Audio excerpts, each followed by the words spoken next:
the recent abuse on Mr. Vikram Misri and his daughter. People were not happy because the two forces decided to do the ceasefire and he was just announcing it. That both sides would stop all firing and military action. And then people went as far as digging out details of his daughter and publishing it on the social media. This particular attitude of weaponizing the daughters. All wars are in some sense linked to women. So the woman, you must please understand, is very intimately related to some dark point within the man. That same dark point that breeds violence, drops nuclear weapons, massacres, kills, exploits, it's all coming from the same center. You find the diplomat's daughter being served rape threats. And you say, how can this happen? We are just freak outputs of biological evolution. We are animals with unfortunately a developed cerebrum. If a man is to be attacked, the easiest way is to attack his woman.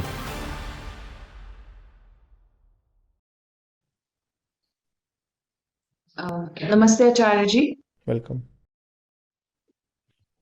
Acharya ji, I wanted to discuss with you the recent abuse on Mr. Vikram Misri and his daughter. As he announced the ceasefire, it was badly trolled and people were not happy because the two forces decided to do the ceasefire and he was just announcing it. And then people went as far as digging out details of his daughter and publishing it on the social media to a point that he had to really go protect it on his Twitter account. So I just wanted to see your perspective on this particular attitude of weaponizing the daughters as because there's a respect or dignity attached for a father or a family. It was quite disturbing, but I really wanted if we can do an in-depth conversation on this.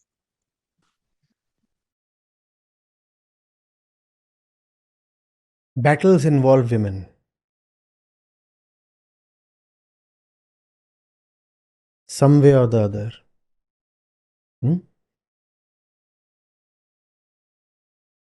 We see the connection. There is somebody within the man, and most wars have been fought by men.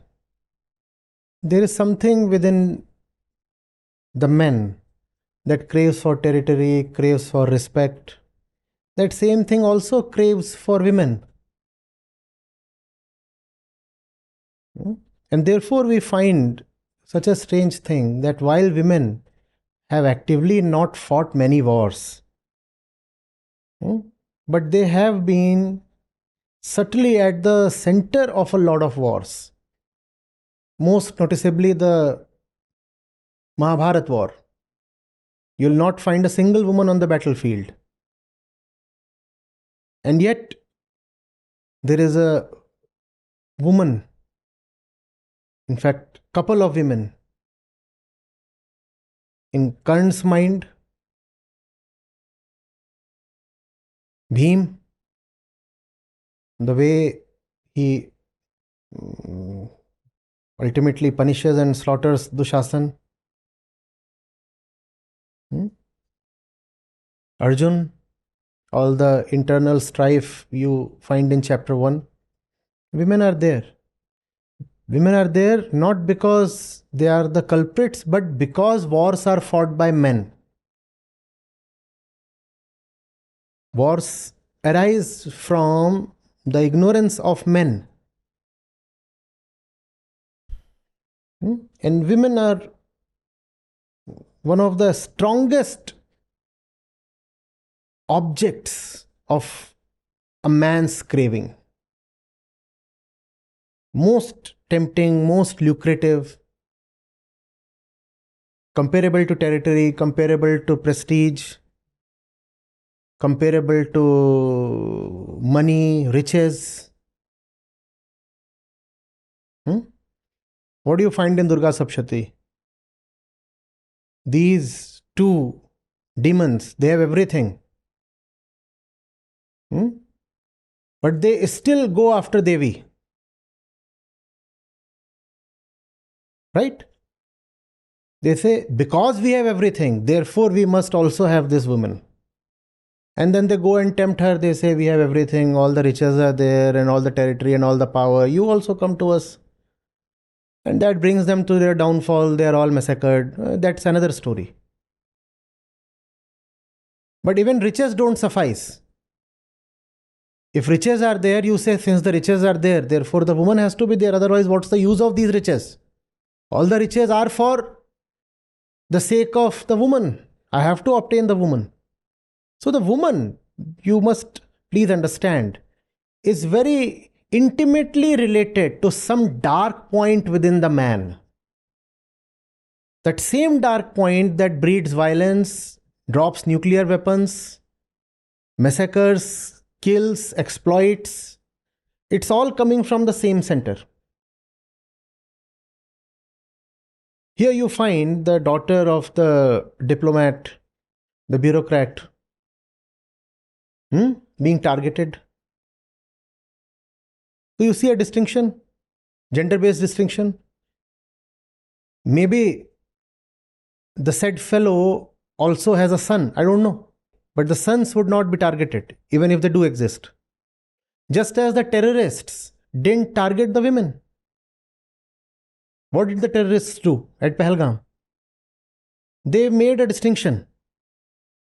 Similarly, the online terrorists also make a distinction. They say we will. And when the terrorists were targeting the men, in some sense they were targeting the women.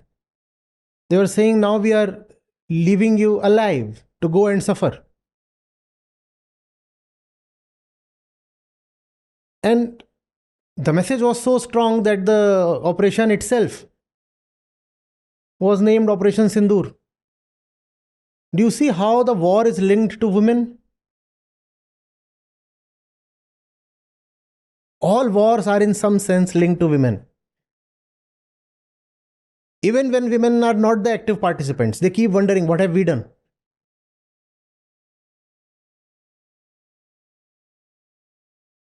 What have we done?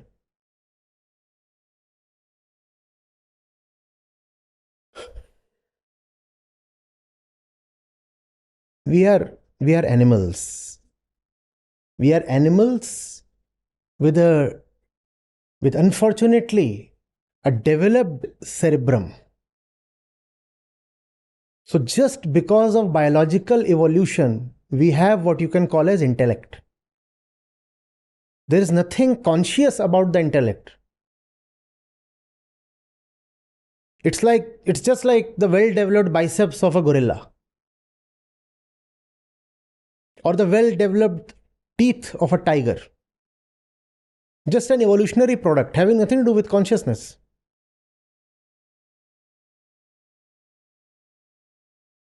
The hippopotamus, the kind of pressure it can exert on your skull, it will be crushed like a pumpkin or a watermelon. What has the hippo done? Nothing. But the pressure that the hippo puts is greater than even the pressure that a tiger puts between the jaws. Similarly, you have intellect. It's a random occurrence of evolution. Very random occurrence. And that's the reason why life is so difficult to be found elsewhere. Because random events have very major probabilities. You see, entropy is in the favor of disorder, right?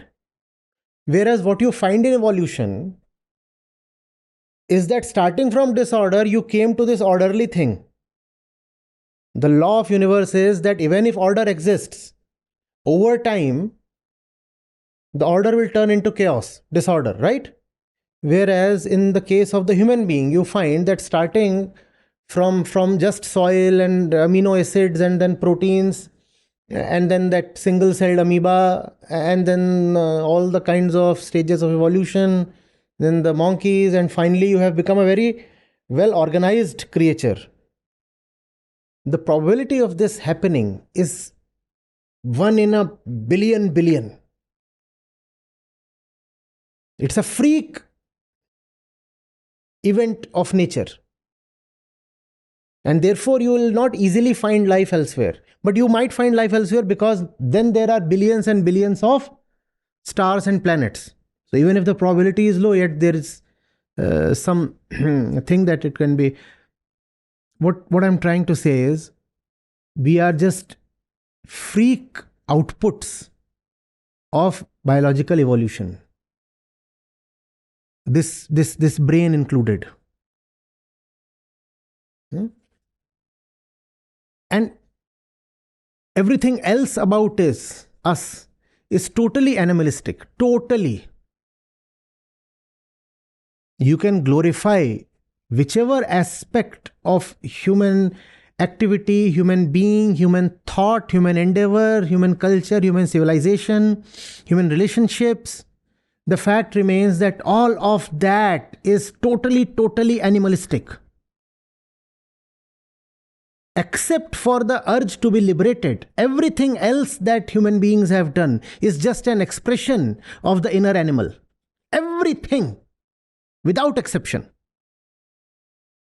It could be your great cities, it could be your great infrastructure, it could be your great literature, it could be your great leaders, it could be your great science, great technology, everything. Everything is just an expression of the monkey or the wolf. Wolf is a dignified creature. A jackal. Some kind of scavenger, a vulture. Not a peacock, a vulture. A vulture and a jackal, that's who we are. Just that evolution has given us these lobes here. And that gives us the ability to manipulate our surroundings. That's all. The extent and the dexterity with which a human being can manipulate his surroundings, his environment, a dog cannot do that. That's the only thing that separates us. In all other things, we are dogs. There is no difference between a dog and a man except in the ability to manipulate the environment. A dog cannot build a house like this. A dog cannot build a house like this, but the dog does build a house. A dog cannot own territory like we do, but the dog does own territory. Are you getting it? A dog cannot control women in the structured and institutional way that we do, but the dog does want to control its mate. It cannot, because it does not have a smriti or an ancient parampara, a tradition. It does not have forces of culture. So it cannot tell the bitch, you have to follow these things, otherwise you will go to hell. Come now, give me a good massage. And don't you dare call me Kalu Kutta. I am Parmeshwar. But the same instinct is there. See how dogs fight over their mates. See how do they... Are you getting it? We are animals within. Animals fight. Animals are highly possessive about their women. Not because there is love, but because there is arousal. The deep urge to inseminate the other. Deep and blind urge to just get to the womb of the other. That's all, nothing else.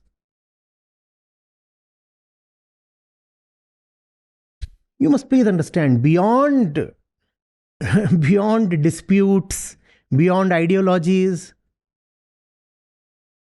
the real thing that we find happening everywhere is just an expression of our animal nature. That's all.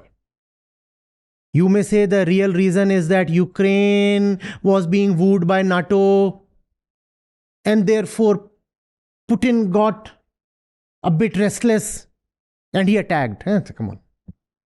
These are outer justifications. The real reason is Animals fight. That's all. That's all. Now, is probably lying about how the ceasefire came about, right? And you will say, he is lying for this reason, for that reason. Put all that aside. The real reason is that animals deceive. Have you seen a chameleon?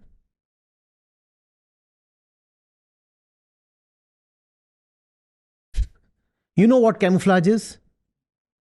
In Prakriti, there is such great use of camouflage. And that's what is happening. Simple. Your question comes from a sense of hurt. Now, what is hurt? The assumption that we are really good people, that we are really conscious people, that assumption is hurt. That assumption is hurt because that assumption is invalid. We might be cultured, we might be civilized, but the third C, consciousness, that is missing. We might be cultured or civilized, we are not conscious. We are not conscious. Entire cultures, entire civilizations, the world over, the entire flow of history, they are not based on something conscious. Consciousness is not absolutely missing. It is found, but it is found in rare instances. Like a meteor streaking through the night sky once in 6 months. How long does it last? How long does it last? Like a few seconds. Those have been the exhibitions of consciousness in history, in the long dark night of history. Some conscious person or some event in consciousness happens in a flash and it is gone, like the shooting star. It's gone. And what's left behind is that old, ancient, everlasting, primitive dark night.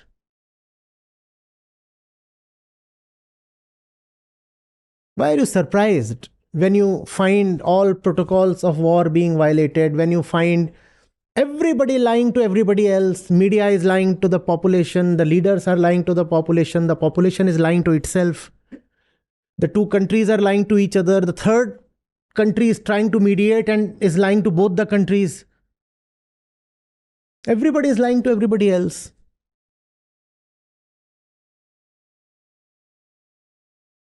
Because that's who we are. To keep the woman in control, we attached a lot of honor to her genitals. Right?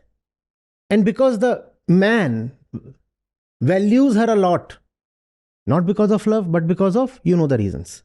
The man values her a lot, and her value comes through the genital route. Therefore, the man becomes very uneasy about the woman's sexuality. The woman, in that sense, becomes the man's vulnerability. If a man is to be attacked, the easiest way is to attack his woman. And that's what you find happening here in the case of the bureaucrat, the said diplomat. A man might be difficult to attack, but he has one weak point, or many such weak points, vulnerabilities, which is the woman. The terrorists did the same thing. Otherwise, why would there be sex selective slaughter?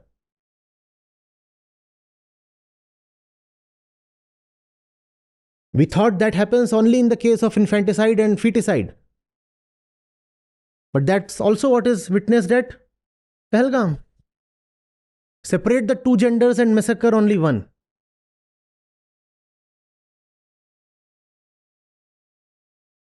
Even at the heart of the Bhagavad Gita lies the same problem. That's what Arjun is telling Krishna.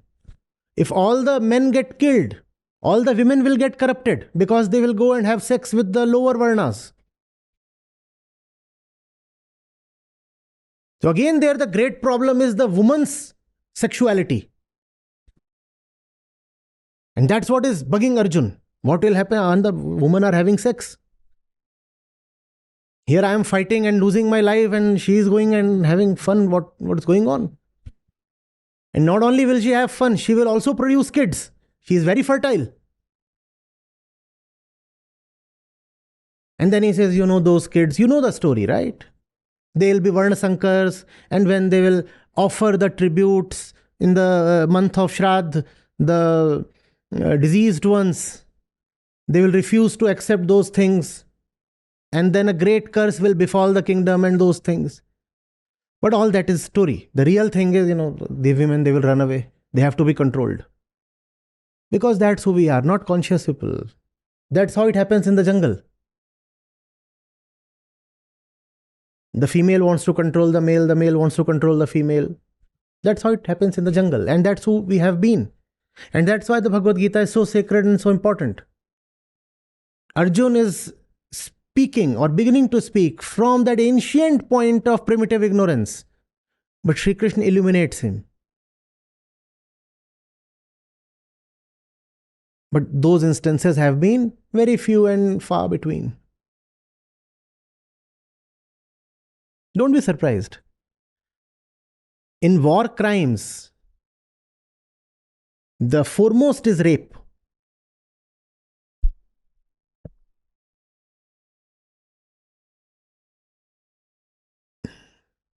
When the Japanese assaulted China, World War II, read about the rape of Nanking.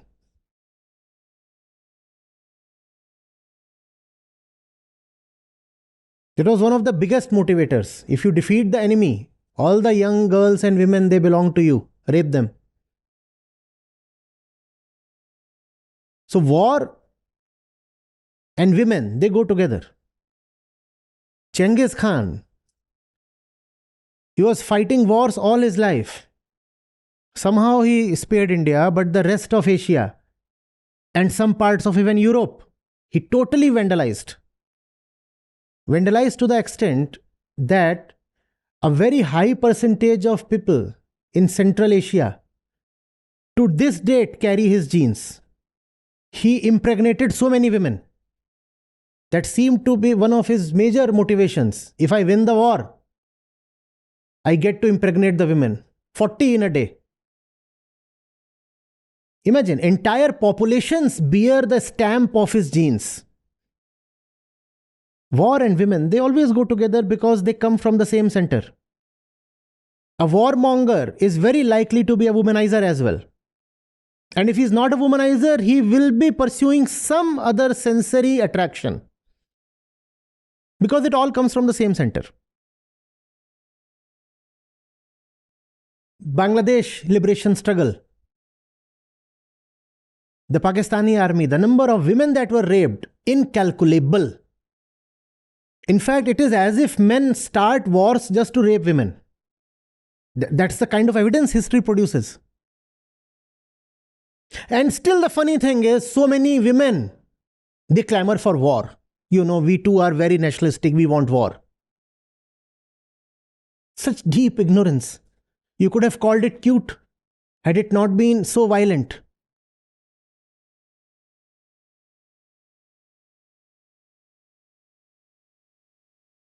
Partition of India. Widespread rape. Rape and rape. As if religion has something to do with vagina. But it does seem to have something to do with that. That has in fact been one of the ways of conversion. Rape the woman. And you have been now proliferating your religion because the kid that will now emerge will belong to your religion. Rape the woman. And the woman too will now be pressurized to accept your religion because she is anyway bearing the child.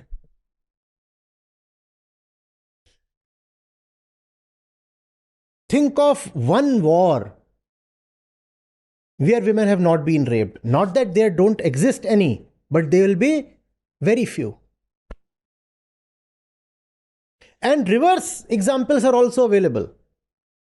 World War II, when German forces defeated the French and entered the French villages, the French women were ready to greet the German soldiers. That please come in. You are much better. As if these two centers are not only close but concurrent. War and sex. I'm not saying all French women. Happened at a few places. In fact, there is one gender that should, with all resolve, rally against the scourge of war. It is women. Because war simply means devastation to women.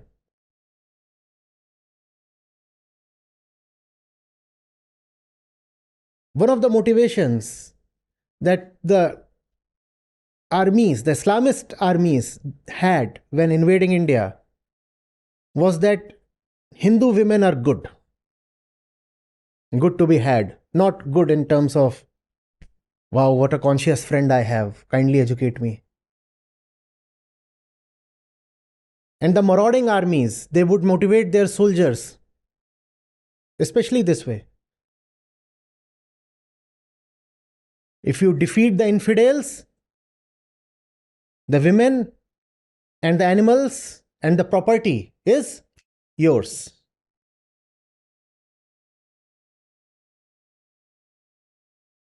And that's a very, very powerful motivator.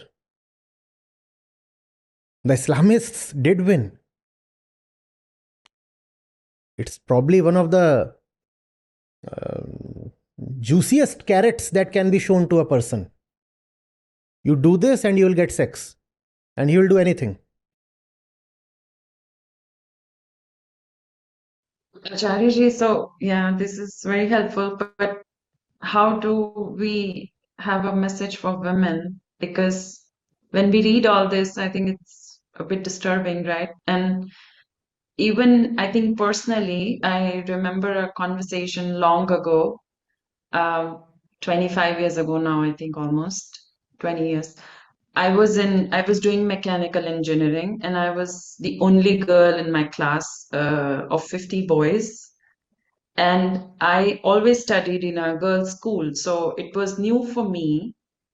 But then one of my friends those days told me that men will always do things in their mind if they cannot, let's say, do it physically. You mean masturbation? So, yeah.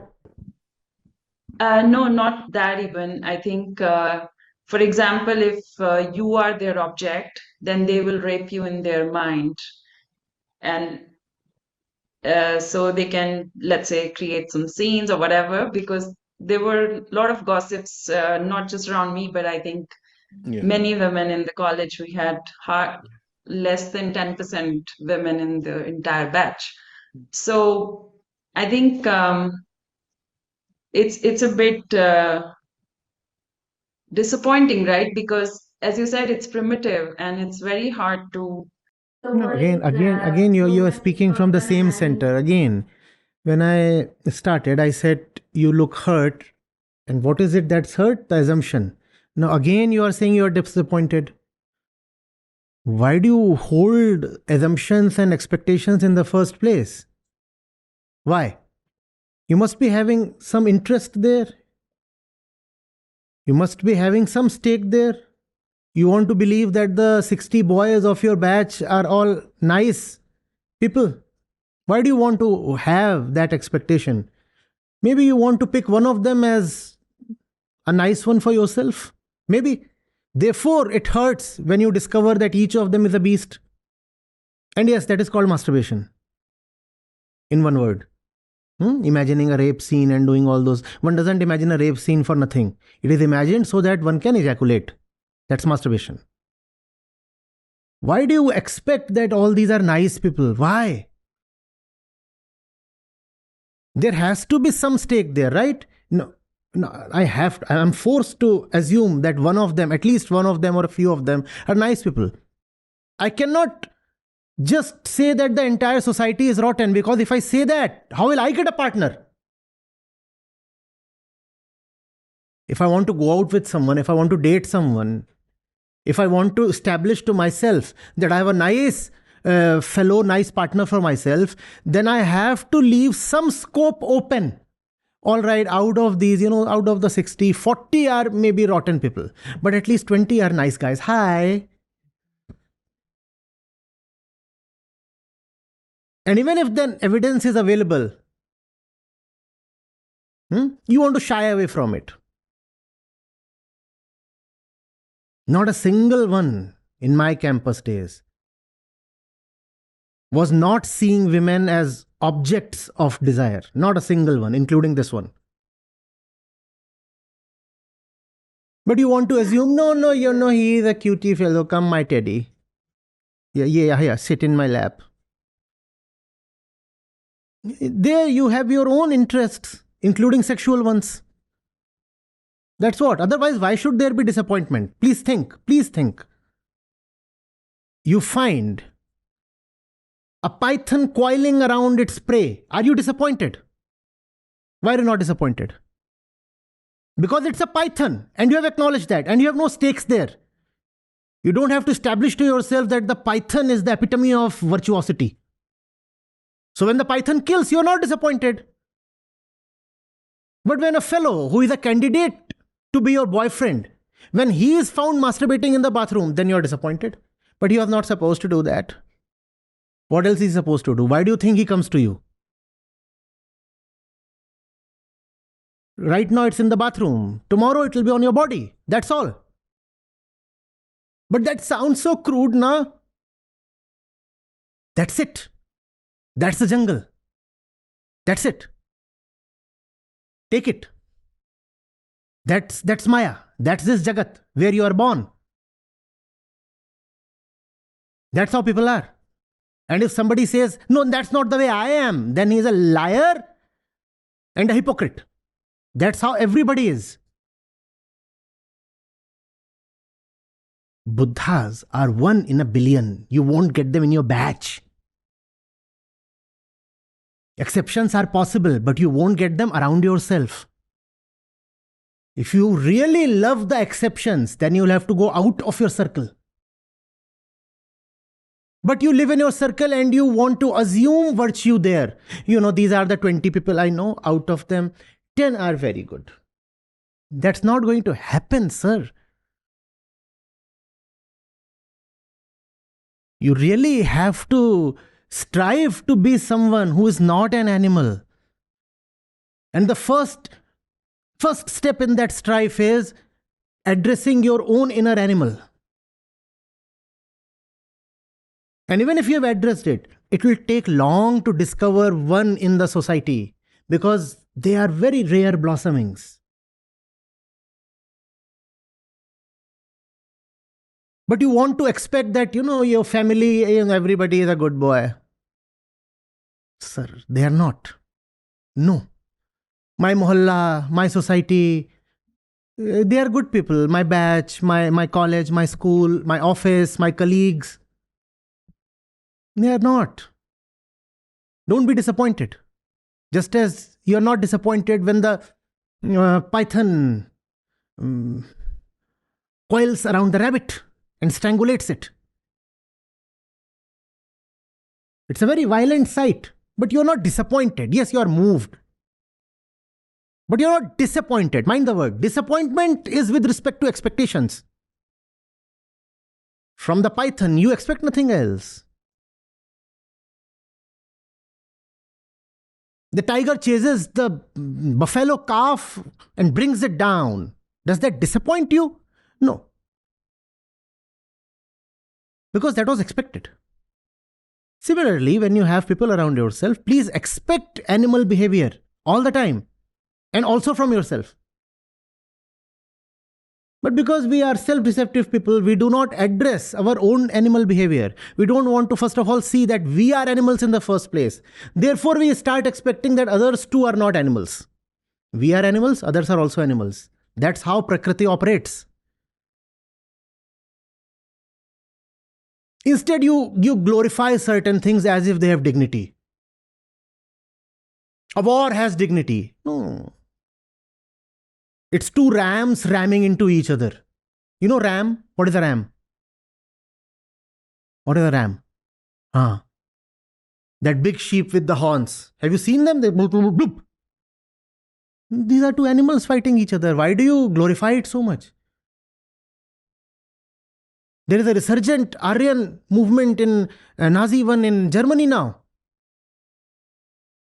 They are saying no.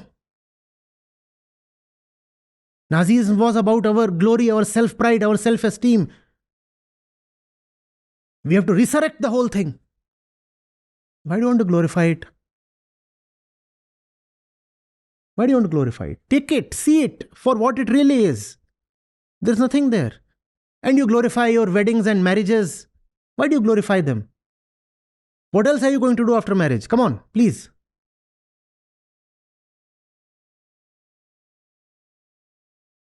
And you glorify everything that is animalistic. Instead of naming it for what it truly is. You don't do that.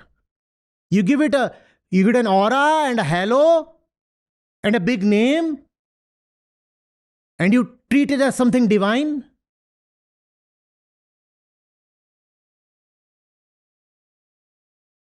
Festivals, celebrations, parties, nice things. No. There is a dead animal and you have so many vultures there. That's all. That's a party. You can call it an orgy.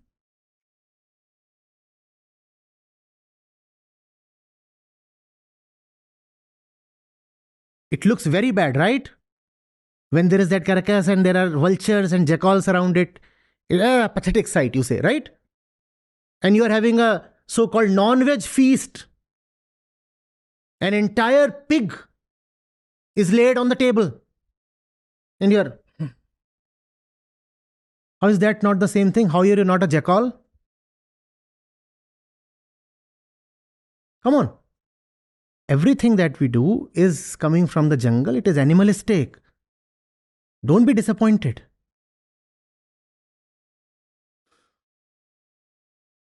If you will hold expectations from this world, you will be hurt.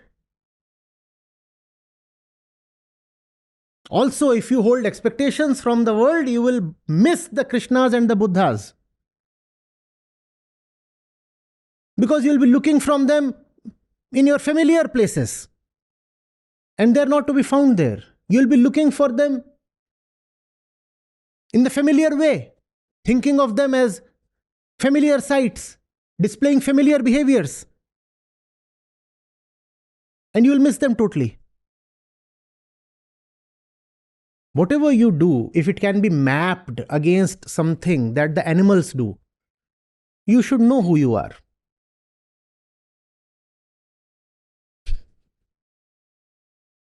There is this tiger reserve in Rajasthan. This is today's news. In order to raise the tiger population, they almost domesticated the tigers. And the population did rise. But in the process of domesticating, the tigers became used to being fed rather than hunting. They became pets rather than hunters. Their population did rise. It multiplied. Now those tigers are killing the same people that fed them. Because they are not hunters anymore. They cannot run after their usual game, the deer and the other faster animals. The tigers can't run after them. In fact, one person who has been killed yesterday is an officer who was in charge of taking care of these animals, and he was dragged away by some tigress actually. Kankati was her name. That tigress actually dragged him away in full sight of some 50 people on a busy road. And this man was actually the one who raised her. Raised her, fed her, and she came and she took him away. This is not ingratitude. Don't be disappointed. This is the animal. Even if you do so much for an animal, all that the animal cares for is flesh. Don't be disappointed. Don't be disappointed.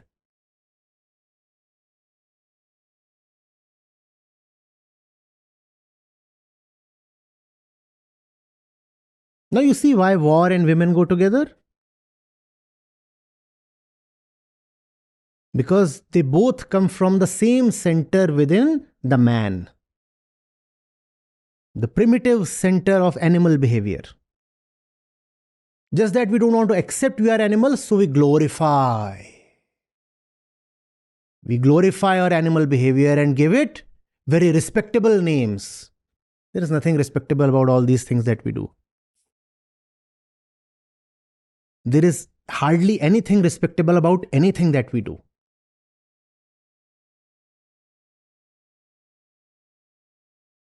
And if our actions, our institutions, our contracts, if they are respectable, then so is the behavior of the dog on the street. Why do you kick him away? Why do you use dog as a slur? You do everything that the dog does, just in a more intellectual and organized manner. And intellect, again, is not consciousness. Intellect is very much material. Intellect is a very dead thing.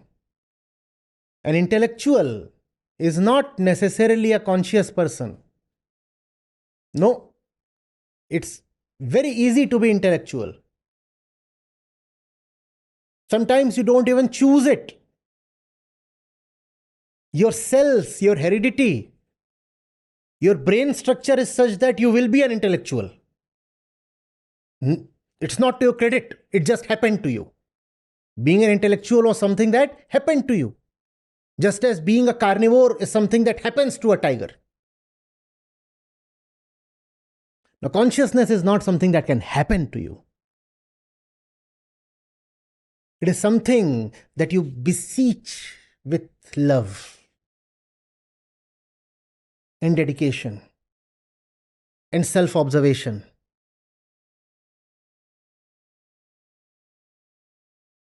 Are you getting it? And therefore, mind you, there can be no intellectual solution to war. Because war itself is in some sense intellectual. War, in fact, can be justified by intellectual means. War and intellect come from the same animalistic center within man. Some of the biggest intellectuals have been warmongers. They use their intellect in the service of war.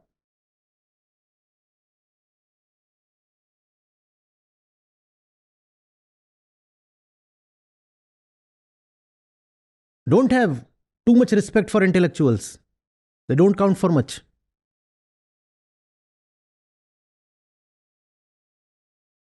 IQ and all is a very cheap thing. It's almost like the color of your eyes or skin. What have you done? You are carried away by propaganda, aren't you? You see all these things draped in virtue, carrying holy colors, and you start thinking as if some great game is being played on, as if something dignified, respectable, commendable is happening, as if you must offer your venerations to the event. You're just swept away. And then you get a rude shock. You find the diplomat's daughter being served rape threats. And you say, how can this happen?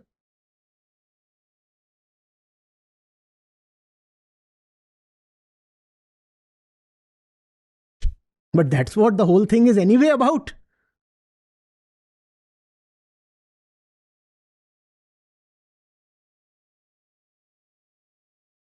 Take pride only in consciousness. There is nothing else ever to be proud of. Take pride in your commitment to freedom and truth. And if somebody comes and says he is proud of something else, he is stupid and violent and dangerous. Remember, the violent instinct that is exhibited in the form of rape also gets exhibited in the form of all other kinds of aggression. So if somebody comes to you glorifying and justifying aggression of any kind, mind you, he is operating from the same center that manifests rape also. There is nothing else to be proud of, mind you, please. There is nothing else that is venerable or honorable except freedom and truth.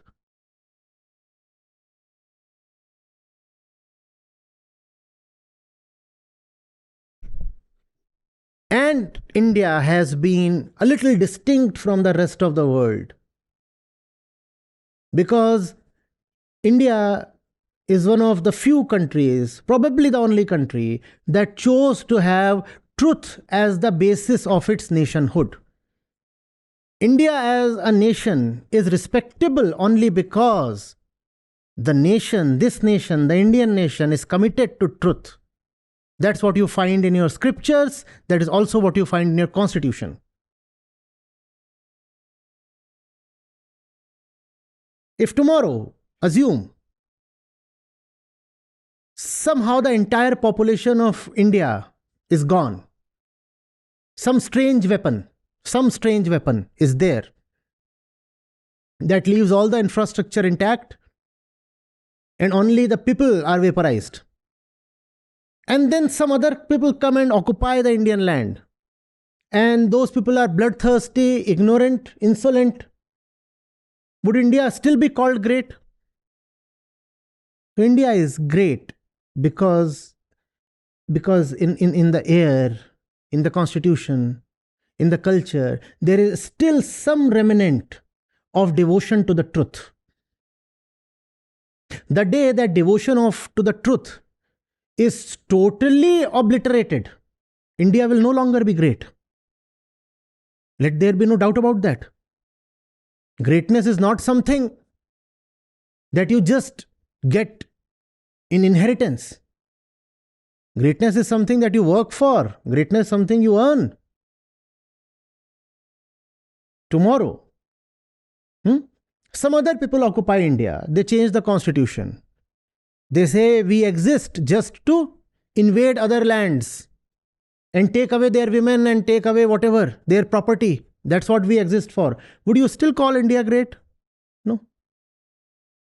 The only greatness lies in, remember, the eternal principles of Vedanta, truth and freedom, Satya and Mukti.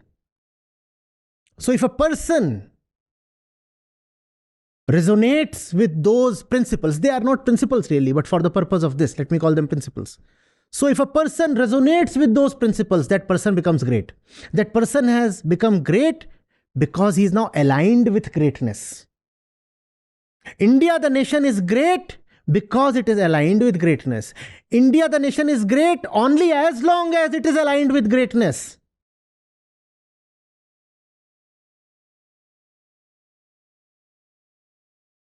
Are you getting it?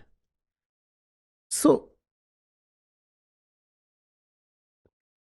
in context of the war, if you really want to make India great, first of all, discover where true greatness lies and strive to align yourself and the people around you, systems, institutions around you with that greatness.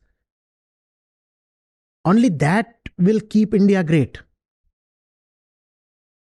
Not all kinds of xenophobia and jingoism and warmongering and other kinds of stupidities. The kind that you saw on national TV, the various channels.